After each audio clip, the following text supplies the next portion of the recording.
E aí, família, firmeza, mais uma aula da hora aí pra nós. A aula de hoje é de Era Vargas, então é fundamental que você tenha assistido a aula anterior, onde a gente catou e discorreu um pouco sobre os grupos que estavam aparecendo agora no cenário do Brasil, certo? Como a burguesia industrial nacional, como o operariado, como a classe média, o movimento tenentista, que era os filhos da classe média que adentravam em determinados cargos ali dentro do exército, e tudo isso vai ajudar você a compreender quem são essas pessoas, por exemplo, que está aqui na foto, no golpe de 1930, que inaugura aí uma nova república e agora uma república que vai ser denominada como a Era Vargas, beleza? A aula vai ser dividida em dois vídeos, porque é bem longo, mas é uma aula fundamental que você veja e porque cai, ela despenca no vestibular,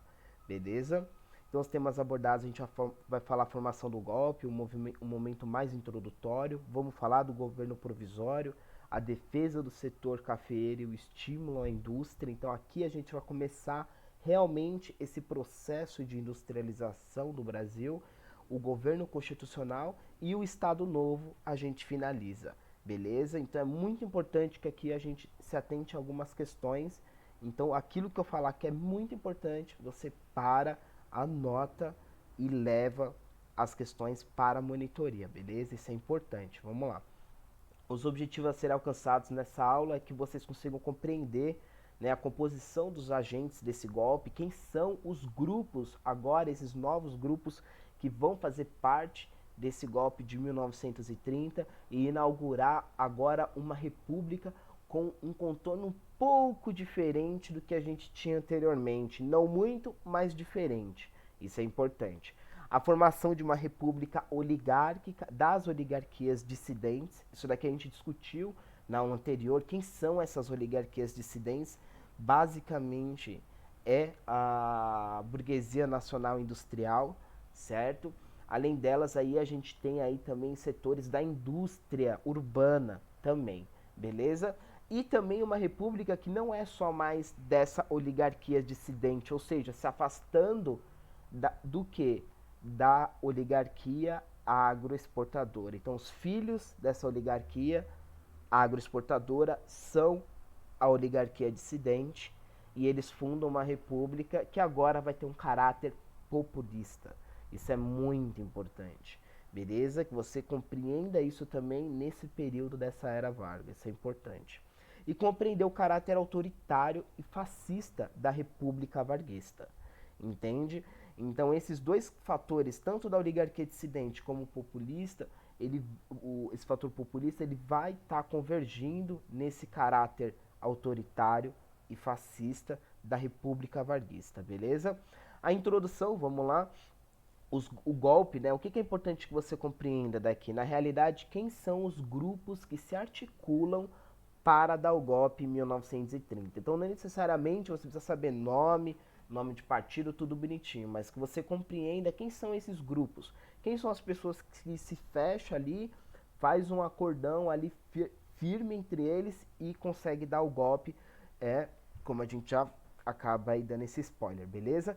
Então, quem estava na presidência da República, só contextualizando, né, era Washington Luiz naquele momento, né? E o Washington Luiz, ele é um representante da oligarquia paulista, certo? Então ele acaba aí colocando como candidato, né? Ele acaba apoiando o candidato paulista Júlio Prestes. Ou seja, nesse período a gente está falando da República do Café com Leite, né? Daquela divisão entre poderes de Minas Gerais com a oligarquia paulista, o centro político mineiro com a economia agroexportadora de São Paulo, beleza? Da oligarquia paulista, beleza? Isso daqui fez uma estabilidade durante um longo período na República Oligárquica, beleza? Fez uma estabilidade. Só que isso foi rompido quando Washington Luiz, e antes dele inclusive, mas quando Washington Luiz, por exemplo, apoia o candidato Júlio Prestes, que também é paulista, e nesse período a gente começa a ver que São Paulo tenta concentrar esse poder dentro do seu espectro, certo? Nesse momento, os mineiros formam a Aliança Liberal, ou seja, descontente pelo apoio de um paulista em outro paulista, porque agora o poder deveria ir para os mineiros, né, como acontecia ou aconteceu em alguns momentos apenas, né? E nesse momento eles fundam a Aliança Liberal, que é uma frente ampla, bem ampla, de oposição aos paulistas, necessariamente à candidatura de Júlio Prestes. Nesse momento, a Aliança Liberal saca, né, que seria interessante que ela trouxesse para si o pessoal que está lá no sul do Brasil. Nesse momento, ele convida, né, a candidatura de presidência da República, né, da Aliança Liberal para Getúlio Vargas, que era o governador do estado, beleza? Nesse momento, Getúlio Vargas, após acho que o vice dele ser assassinado, tem umas questões aqui que não interessa muito, ele aceita ser candidato pela Aliança Liberal à presidência da República contra Júlio Prestes, beleza? Que era representante da oligarquia paulista. Ou seja, agora o Rio Grande do Sul e o Sul, na realidade, em geral, né? E Minas Gerais estão se unindo contra a oligarquia paulista. Olha que interessante isso. Essa é a ideia, entendeu? Minas Gerais e o Sul estão se unindo contra a oligarquia paulista. Uma das propostas, né, da Aliança Liberal e do Partido Democrático, basicamente, era o fim do voto de cabresto, ou seja, que tivesse voto secreto, né? Inclusive a gente tem um cartaz aqui, geralmente às vezes o vestibular cobra que você analise esses cartazes e ele fala, né, votai nos candidatos do Partido Democrático, basta de mentira, a república só existe na liberdade do voto secreto. Quem é essa moça aqui? É a República Brasileira. Ela quebrou a sua algema, olha na mão dela aqui, ó, quebrou as suas algemas, certo? Tirou a máscara e a partir do voto secreto ela pode aí exercer a sua democracia e a sua liberdade, segundo o Partido Democrático. O que ele está criticando, basicamente? Ele está criticando o voto de cabresto, que era prática ampla dentro da república oligárquica. Isso é importante, beleza? Às vezes ele pode trazer essa figura aqui, esse cartaz de propaganda, para que você compreenda, né, a contradição contra o voto de cabresto, beleza? Além disso, a aliança, né, para a Aliança Liberal tinha muitos tenentistas, né, nesse momento, dentro da Aliança Liberal. E ter o apoio de e ter o apoio de Luiz Carlos Prestes, certo? Como a gente já mostrou na foto lá, que era, junto com Getúlio Vargas, um dos principais líderes tenentistas, era fundamental. Só que aí o BO azedou, tá ligado? Só que aí o BO azedou zaço. Porque o que aconteceu? Basicamente, né, depois daquela trip muito louca que a gente mostrou na aula anterior que o Júlio Prestes fez, né, que o Júlio Prestes não, desculpa, que o Luiz Carlos Prestes fez, certo? Que ele foi lá do sul, a coluna Prestes, né, foi lá do sul, foi até o Nordeste, e depois se refugiou no Paraguai e na Bolívia. Quando ele estava na Bolívia, ele acabou encontrando esse rapaz aqui, que é o Astrogildo Pereira. Ele é dirigente do PCdoB, ele é fundador do Partido Comunista Brasileiro, certo? E a partir de um diálogo, né, ele trombou aqui a foto do Júlio Prestes, né? Lembra dessa foto aqui, ó, da aula anterior que a gente mostrou? Essa foto aqui, ele tá no exílio, se eu não me engano, lá em Paraguai, já lá no Paraguai, né?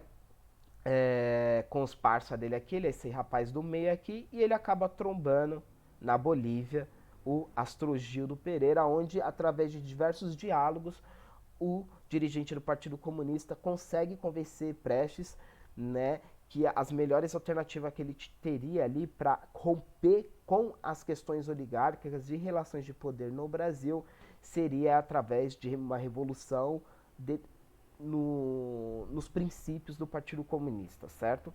Então, nesse momento, o Júlio Prestes ele acaba sendo trazido para o espectro da esquerda do Partido Comunista específico, né? A gente viu que tem os anarquistas, a gente viu que tem os fascistas, que tem diversos movimentos, né? Diversos, né? A oligarquia tem vários.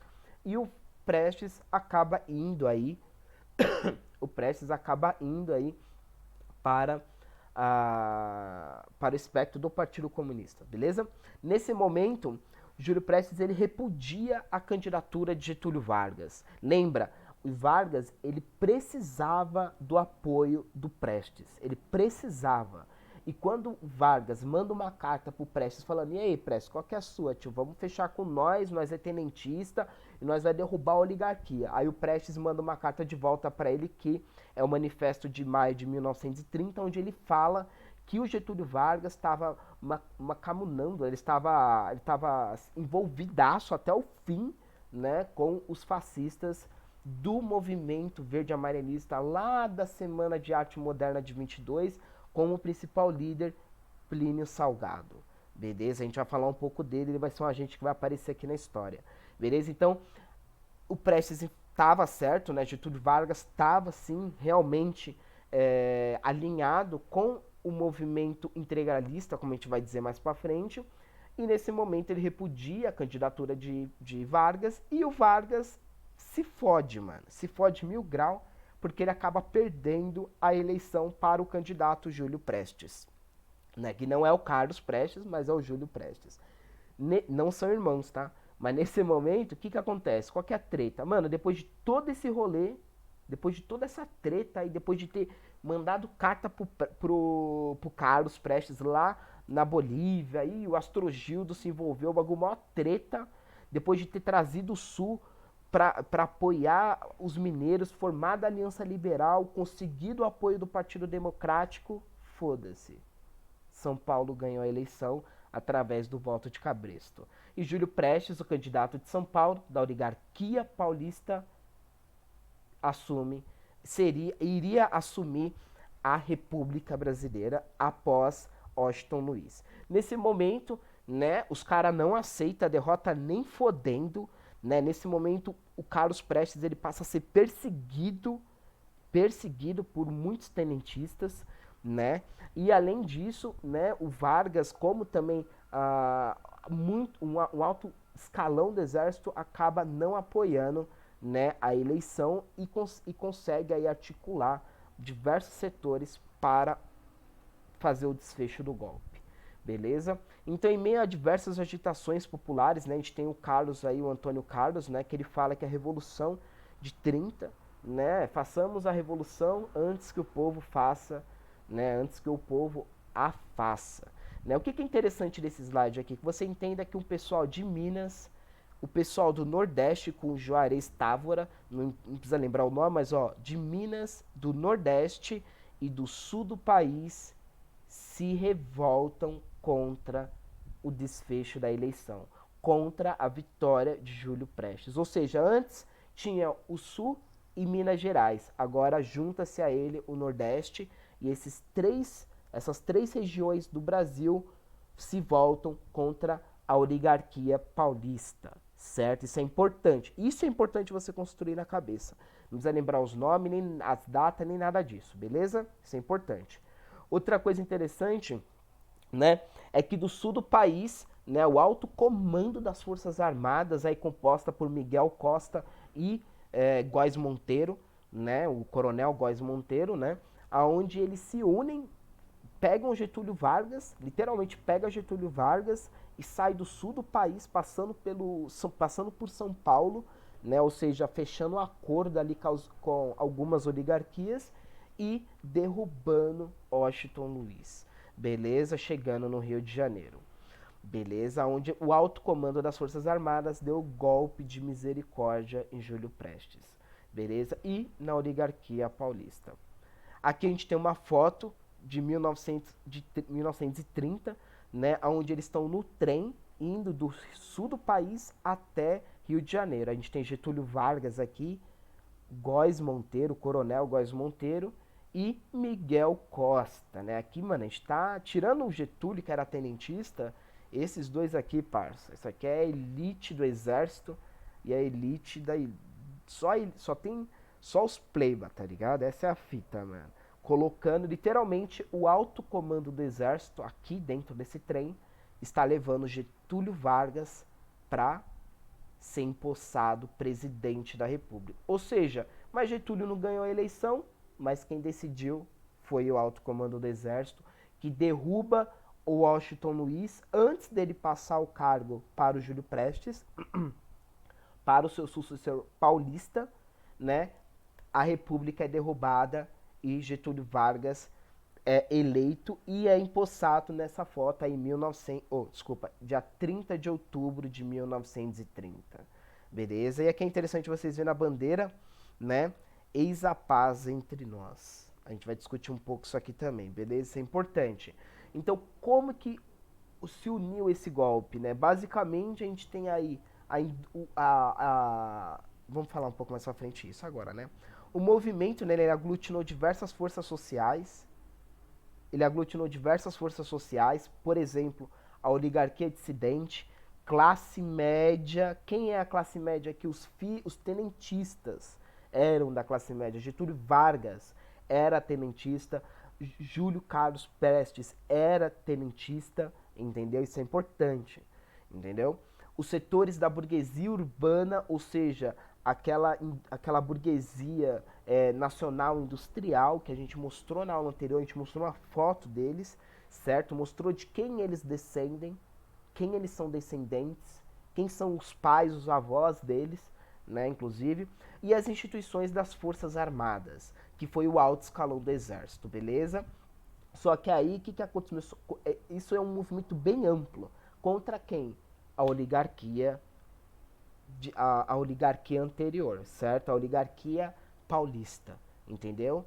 Composta aí pela agroexportação do café, basicamente, beleza? Então esses movimentos, esse amplo espectro de forças se une contra essa oligarquia e Getúlio Vargas começa a desestruturar, começa a desmontar o governo oligárquico anterior, beleza? Nesse momento ele começa a nomear lideranças tenentistas nos estados, ou seja, ele começa a desarticular o poder da oligarquia paulista dentro dos estados, certo? Ele começa a colocar lideranças tenentistas e em São Paulo ele coloca um interventor essencialmente alinhado com Getúlio Vargas e não com a oligarquia, beleza?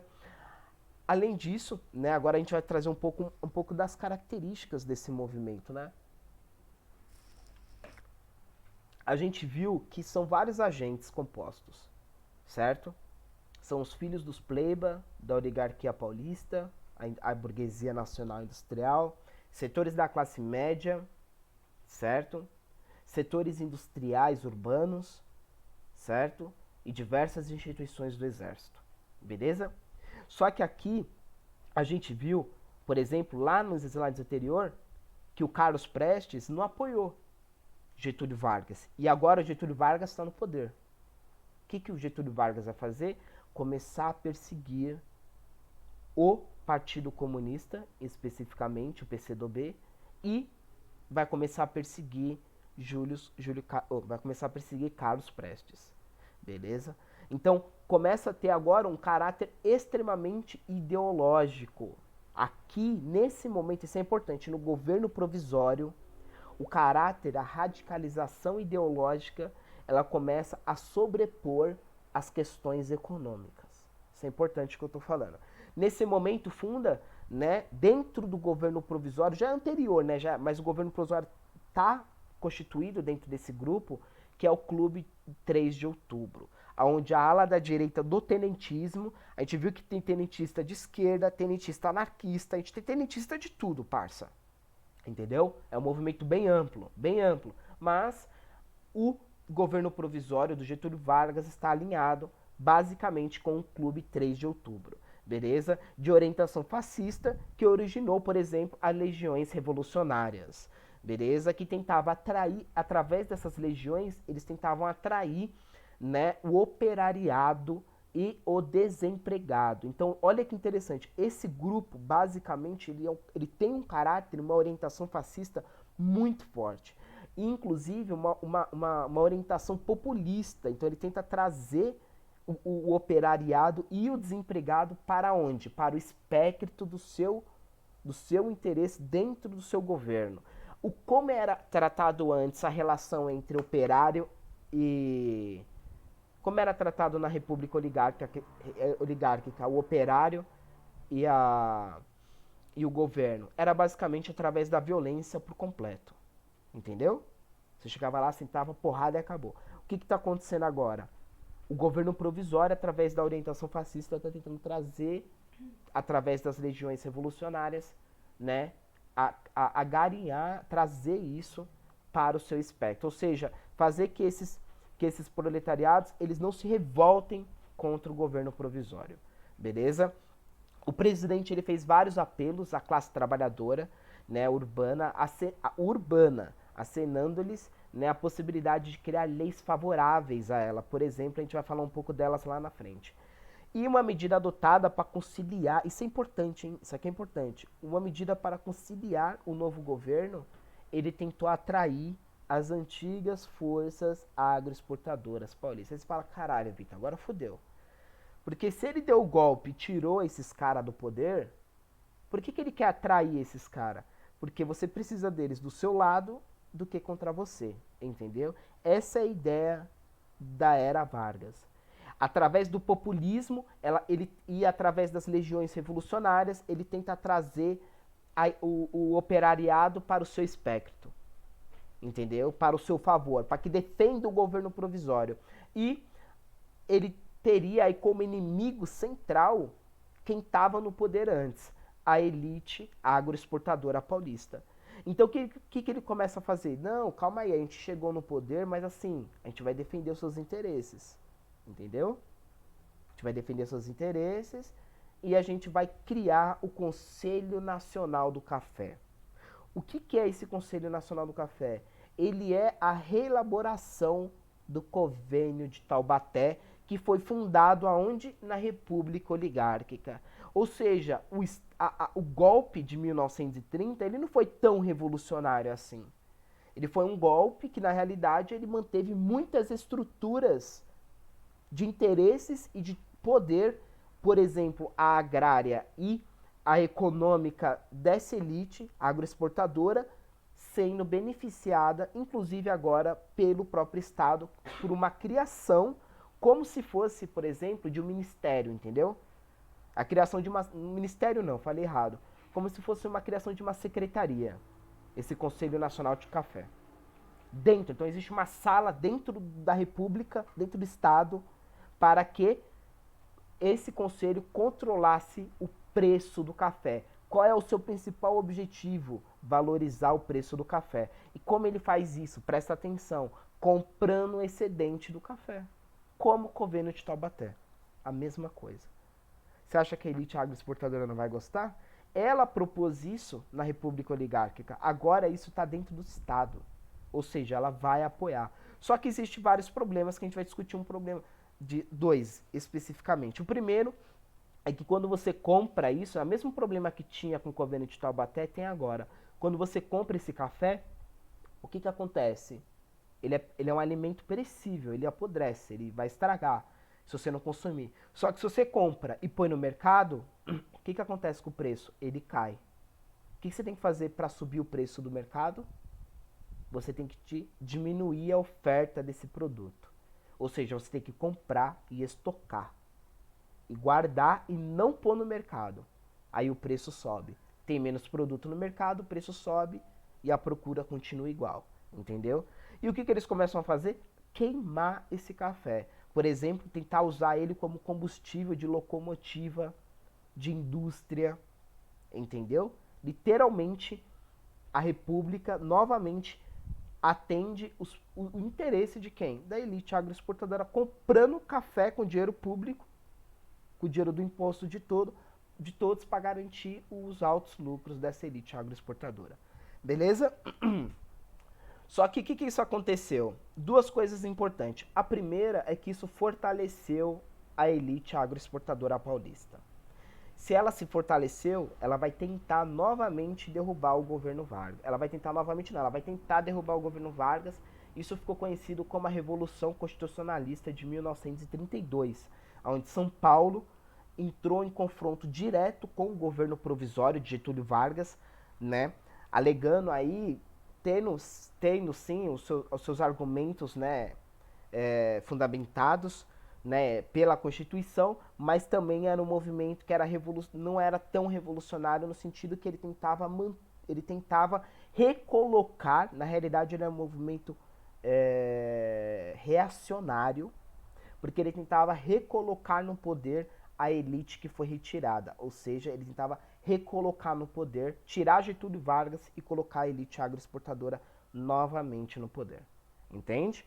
Então esse confronto se dá quando Getúlio consegue fortalecer a elite novamente e Getúlio Vargas consegue vencer São Paulo num confronto armado que morreu diversas pessoas, em torno acho que 30 mil, eu não lembro agora, não consigo lembrar, mas morreu diversas pessoas, houve o bairro do Bexiga foi bombardeado, o centro de São Paulo foi bombardeado, né? Houve confronto bélico mesmo, beleza? Entre a cidade de São Paulo e o governo federal, beleza? O que é importante? Além disso, além desse confronto da Revolução Constitucionalista de 32, houve também o processo que esse Conselho Nacional do Café proporcionou um certo caráter de industrialização. Desculpa, ele proporcionou condições para uma industrialização de substituição de importação. A gente vai discutir um pouco isso, tá? Estou vendo a hora aqui. Então ele acabou reduzindo, como a gente vai explicar isso assim? Ele acabou reduzindo a entrada de moeda estrangeira no país, certo? Ou seja, a principal moeda que você compra produtos exteriores, ou seja, que você paga suas contas das importações, produtos que vêm na Inglaterra, que você comprar na Inglaterra, de Portugal, dos Estados Unidos, todos eles você compra em dólar, entende? Para comprar esses produtos, você precisa que dólar entre no seu país. E como o dólar entra no seu país, vendendo café. Se você compra o café, não entra dólar, entende? O dólar cai. Ele cai aqui no Brasil, né? Tipo, tem menos dólar circulando no Brasil. Ou seja, menos dinheiro para você comprar importação. O que acontece? Começa a surgir falta de produtos estrangeiros aqui dentro do Brasil, né? Dentro dos centros urbanos, especificamente. E aí surgiu a oportunidade, né, de uma produção interna desses produtos. Então, aqueles industriais nacionais e alguns setores industriais urbanos começam a ver possibilidades de eles mesmos produzir, por exemplo, a camiseta que antes era comprada da Inglaterra e agora não é possível mais comprar por causa dessa crise, entende? E agora o tênis que eles compravam dos Estados Unidos, eles tentam produzir aqui porque não há mais a possibilidade de comprar por causa dessa crise da moeda estrangeira de entrar aqui no Brasil. E isso consolida-se, presta atenção, isso é importante, mano, para a história e para a geopolítica. O modelo de substituição de importação, industrialização, escreve aí, industrialização por substituição de importação. Isso é importante, mano, beleza? Inaugura esse modelo aqui no Brasil. Existem outros modelos de industrialização, Victor? Sim, existem vários modelos, pelo menos 3 aí que a gente poderia citar, sendo os mais populares entre os países. E no Brasil, como na Argentina, no México, foi esse modelo, o de industrialização por substituição de importação. Beleza? Isso é importante. Se você não entender essa porra, mano, você tem que chegar na monitoria e falar, professor, explica de novo essa industrialização por substituição de importação. Firmeza? Então, apesar desse domínio, né, desse predomínio da indústria leve, o que é indústria leve, cachorrada? É produto perecível, é roupa, entendeu? É setor têxtil, é coisas leves, coisas que tem pouca durabilidade. Isso é importante também. Isso a gente discute na geopolítica. São produtos que têm pouca durabilidade. Ou seja, ou você come um lanchão ao monstro e acabou, ou a camiseta que dura 1 ano, 2 anos, 3 anos, 4 anos. Não vai durar, por exemplo, igual uma casa, entende? Que é um bem durável, entendeu? Beleza? Isso é importante. Aqui, esse seria, por exemplo, a indústria leve, né? Setor alimentício, por exemplo, entendeu? O setor de pesca, o setor das indústrias leves de têxtil, como a gente disse, beleza? Isso é importante.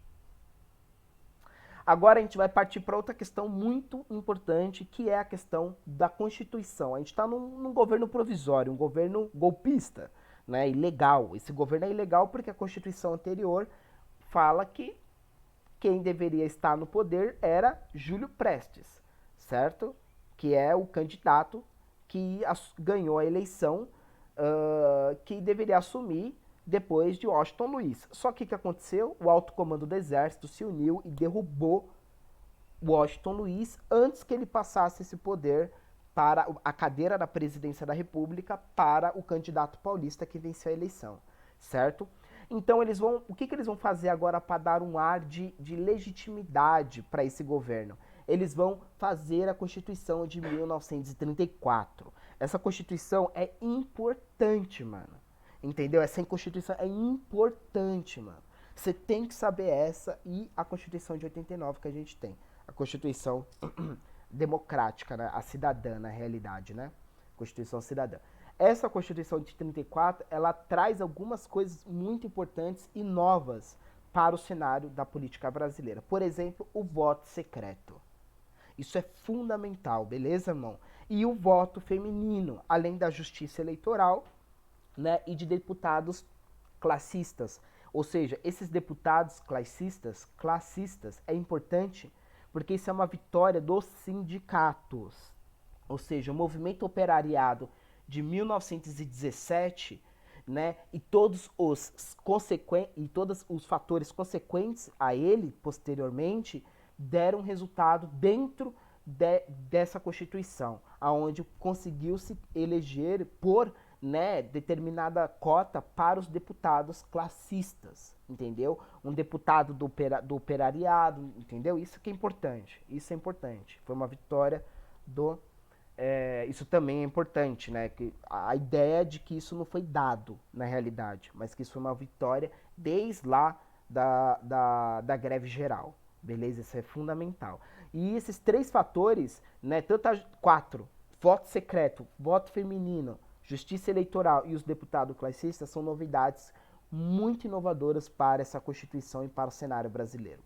Só que a gente tem uma questão muito importante para trazer aqui. Antes disso, a gente tem a foto da Berta Maria, né? Ela foi, ela é uma, ela é uma representante da classe média brasileira, certo? E ela foi uma militante fundamental, com outras mulheres também, um grupo enorme, aonde elas foram fundamentais para que o voto feminino tivesse, né, a sua visibilidade dentro da Constituição, certo? Isso é fundamental para que as mulheres do Brasil, né, pudessem aí, nesse caso a gente vai discutir um pouco isso, mas que pudessem votar e ter o seu direito de participação da República assegurado pela Constituição de 1934. Isso é importante, mas aí a gente tem uma questão, uma vírgula aí que é importante que a gente destaque também. As mulheres negras e os homens negros podiam votar? Os homens, antes da Constituição de 34, os homens negros, só os homens votavam. Maiores de 24 anos, que não fosse padre do exército, entendeu? Os homens negros já votavam antes? Não. Agora uma pergunta, as mulheres brancas vão votar. As mulheres negras também conseguem votar a partir de 34? Isso é uma questão importante. Beleza? Aqui a gente tem uma foto da Berta, né? A Berta aqui, com a família dela, cachorro. Olha a família dela aqui, ó. Pá! É classe média, né, parça? Então, na realidade, qual que é a ideia? O que é importante a gente trazer isso daqui?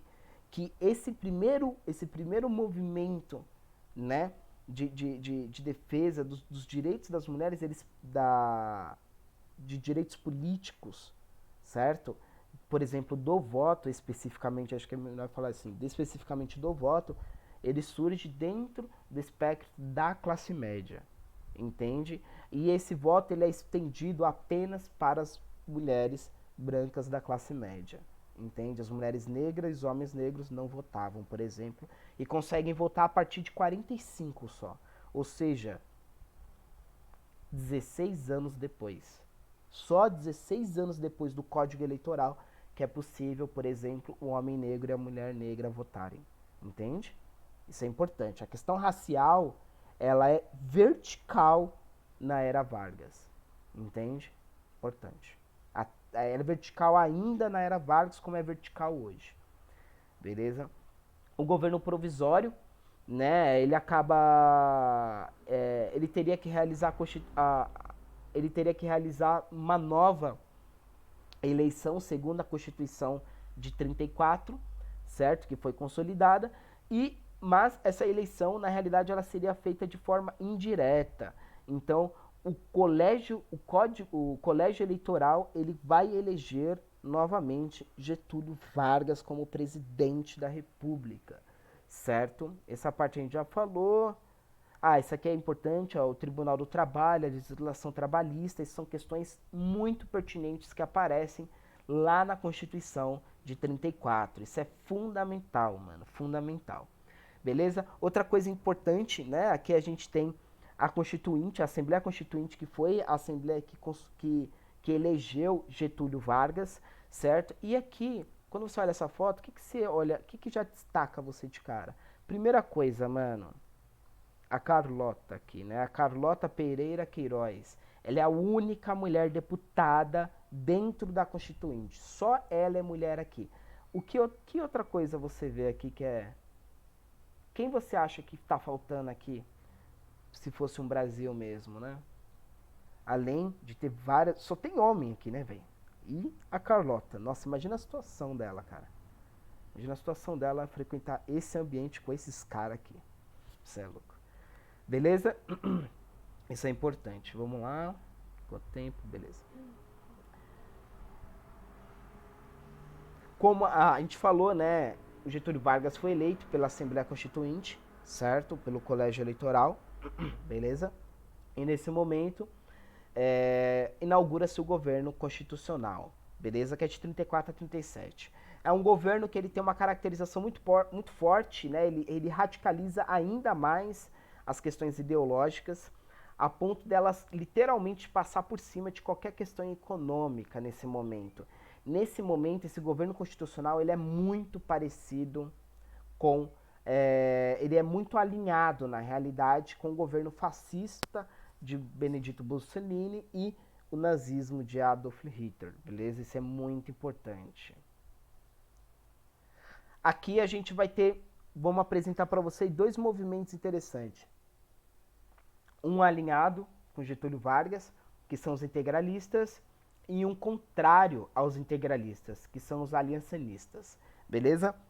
Isso ocorre, né, a partir da ação integralista brasileira, que ela foi originada em 32, mas assim, expandida, né, deu visibilidade em 32, só que assim, ela vem lá da Semana de Arte Moderna de 22, com o movimento verde-amarelismo. Entende? O Plínio Salgado, que é esse cara que aparece aqui, ele já aparece lá atrás, em 22. Entendeu? Com esse mesmo caráter fascista. Só que agora ele consegue formar um grupo, inclusive ele vai concorrer à presidência, vocês vão ver, e ele é muito alinhado com os ideais italianos e alemães, né, desse ideal fascista e totalitário de república. Beleza? Eles rejeitavam o comunismo, certo? Eles, como os fascistas e como os nazistas, eles rejeitavam o comunismo, né? O principal inimigo deles era o comunismo, em razão da crença fascista da desigualdade entre os homens. Então, para o integralismo, para o nazismo e para o fascismo italiano, existe uma coisa natural para eles, que é a desigualdade entre os homens. Os homens são diferentes e homens são superiores a outros homens. E eles se colocam como superiores. Então, a partir desse momento, a dominação ela é legitimada, porque um é mais forte do que o outro. E o comunismo coloca os homens em pé de igualdade, ou seja, todos os homens são iguais, nenhum é superior ao outro. Então, por essa crença da desigualdade entre os homens, eles rejeitam o comunismo. Entendeu? Isso é importante, mano. Mano, falar que fascismo é semelhante ao comunismo é tipo, caralho...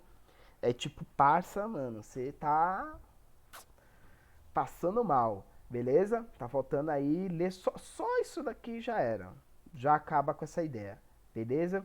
O integralismo, ele nutria forte apelo nacionalista, certo? Como o fascismo, né? Como o nazismo, tendo o intelectual Plínio Salgado, seu principal líder. Aqui a gente tem um cartaz de propaganda, né? O Anauê, por exemplo, é uma saudação tupi, né? Onde eles tentam trazer esse símbolo, né? Esse símbolo nacionalismo, né? Os índios, indígenas, nós somos, entende? Dessa construção desse nacionalismo brasileiro.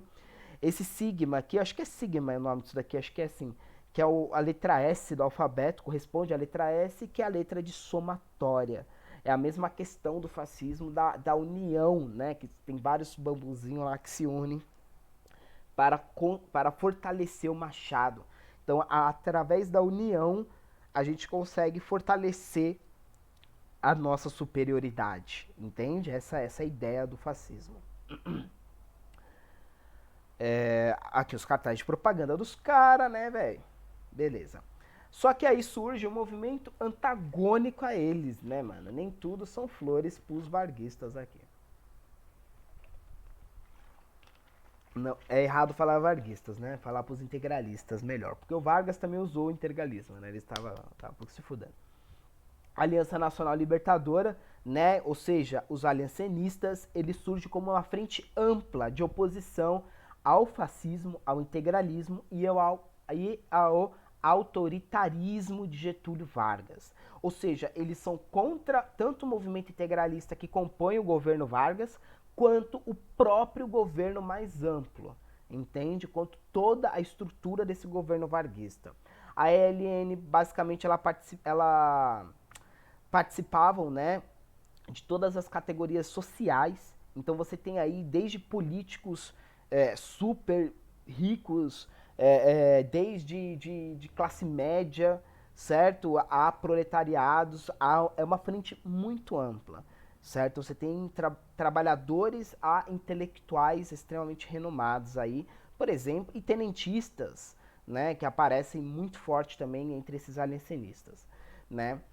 O seu programa ele se baseava na suspensão do programa da dívida externa e o seu cancelamento unilateral, né, e a nacionalização das empresas estrangeiras e defesa das liberdades individuais. Então você vê que ele, mesmo que ele é um movimento bem amplo, né, porque ele tem um caráter tanto de defesa das liberdades individuais, em detrimento, às vezes, até de liberdades coletivas, como também a nacionalização de empresas estrangeiras. Entende? Então você não olha tudo isso e fala, é isso. Não, eles são um movimento que tem, através das suas demandas, através das suas propostas, certo? Ele é um movimento bem amplo.